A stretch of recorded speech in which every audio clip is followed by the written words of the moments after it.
My name is Benji Deal. I am, I believe, the fourth generation of the Deals that have had something to do with the apple orchard here.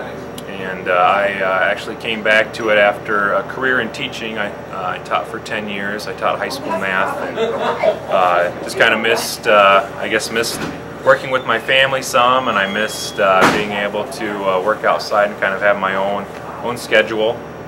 So I decided to quit and come back here, and I help my folks out a few days a week. And when I came back, my father and I decided that we'd experiment a little bit with making some of our sweet cider that we sell into hard cider. So I've been doing this for 3 or 4 years now. I still don't know very much about it, but it's fun to experiment with, and we enjoy it, and it's just a kind of a fun little thing that we've added to the orchard.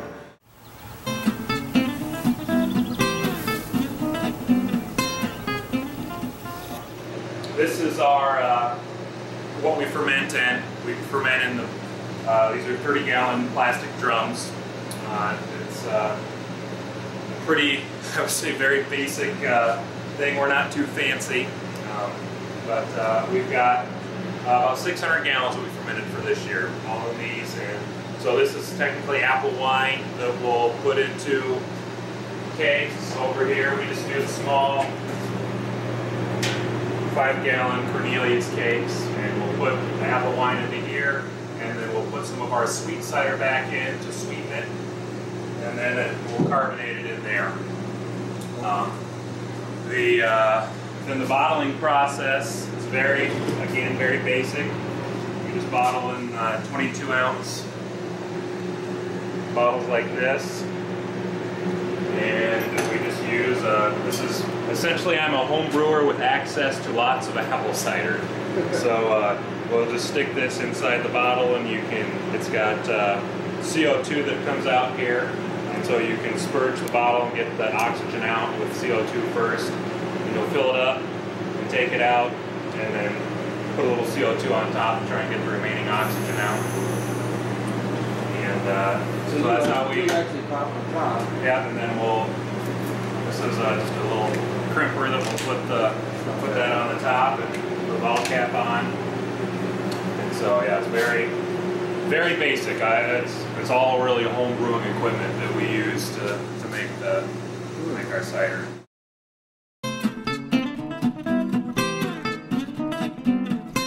So you said, you ferment in those the blue 30-gallon. Then you add back some sweet cider. But how do you filter that sweet cider so that it doesn't contaminate don't you have to microfilter it somehow or something? We don't. We do have a filter that we've experimented a little bit with, just for the clarity of the cider, because after we ferment it for about a year, and during that time, a lot of the cider particles will drop out. And so the wine itself is pretty clear. When we back sweeten with our regular cider, though, that causes it to be cloudy. And so some people are, I think, just hesitant about a cloudy alcoholic drink. And so what we have on the label that it's not filtered, and we try and tell people, there's nothing wrong with it. It's just apple particles. If you see something that's floating in there, it's just apples.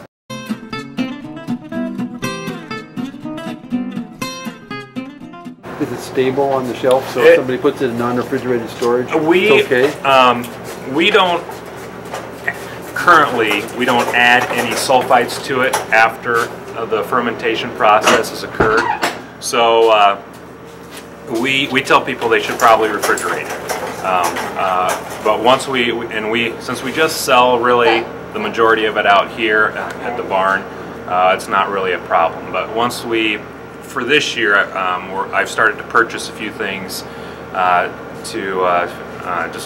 it's just really an acidity tester, a pH. You test the pH to see how acidic your beverage is, and then that will determine how much sulfites you should add back into it to keep it on the shelf. More and more people are more concerned with how many things you're adding, food additives you're putting back into things, and so it's nice to tell people there's the minimal amount of additives in this, where we just at the beginning we put sulfite in, before the fermentation occurs to kill off the natural yeast, because some natural yeast, some cideries will use a natural yeast because it does a good job.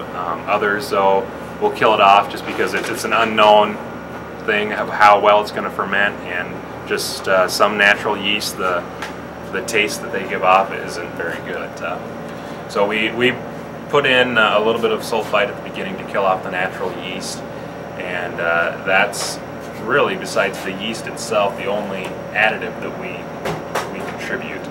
At the end, when we back sweeten with our cider that has preservative in it a little bit, so that gives it a little bit of shelf life, I think, and it will kill off the natural yeast. But yeah, and I think what you might be getting at too, Mark, is that if you're putting sugar back into the bottle, which what sweet cider is it has natural sugars in it, there's a small chance that your yeast that still remains in there can start fermenting that again. And for home brewers, that's what is called a bottle bomb. Is when you start getting fermentation to occur in the bottle and it's too much, the pressure is going to be so great that it'll make the bottle explode. And so we tell people, I don't think that'll occur, but we tell people, keep it refrigerated just for the taste itself. It'll make the taste. Drink it while it's cold. Yeah, drink it cold. And so I've seen many hard ciders that say, pour it over ice even, so just for a little bit more refreshing taste. But we add very little, so we tell people to keep it refrigerated. And I am almost believe that it's sat for so long, it's fermented for so long, that the yeast in there has run out of product. If it's been a year, that I don't know for sure. I'm by no means an expert, but I don't know if that yeast is still alive, where it can kick back up and start the fermentation process. So your process is a slower fermentation than some cider producers would use. I would think so. Again, I want people to know I don't consider myself an expert by any means. It's more, like I said, I'm probably more of a home brewer that there's lots of people that have a ton more knowledge than I do. But yeah, I think depending on when we're fermenting, if we started fermenting our first batch in October last year, and it's still fairly warm back there in October. It's not hot, but so that fermentation occurred faster. And then once we get to the end in December, there it's pretty cold back in our cider press room, and so that fermentation takes a lot longer. So it just depends on the time of year when we're fermenting. I think our hard cider will probably have at different times of the year you're going to experience different tastes.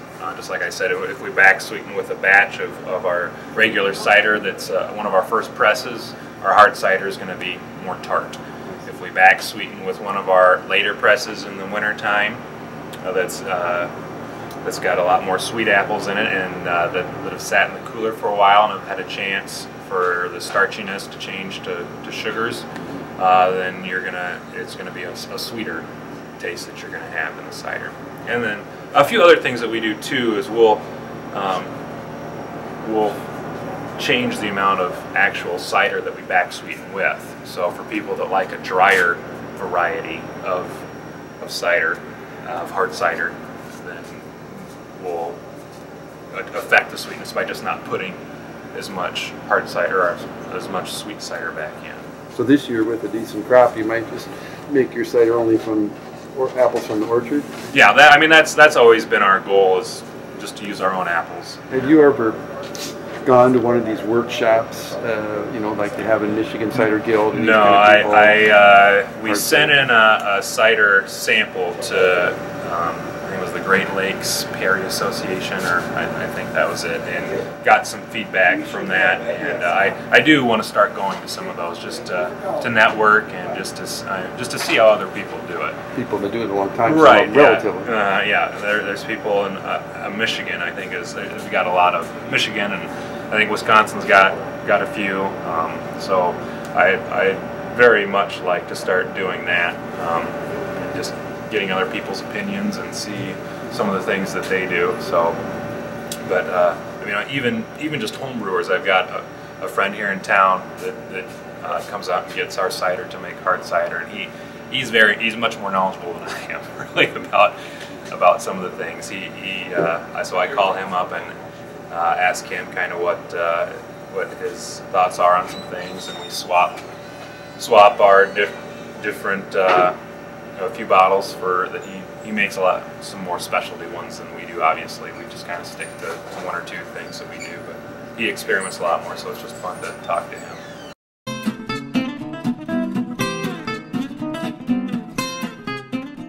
Suppose somebody's got access to apples, whether they grow them themselves or not. They got access to apples. They're interested, intrigued, and I'm sure you get some questions every now and then. What advice would you give, just at the stage you're at? You know, you're at this sort of a very serious hobbyist level, I would say.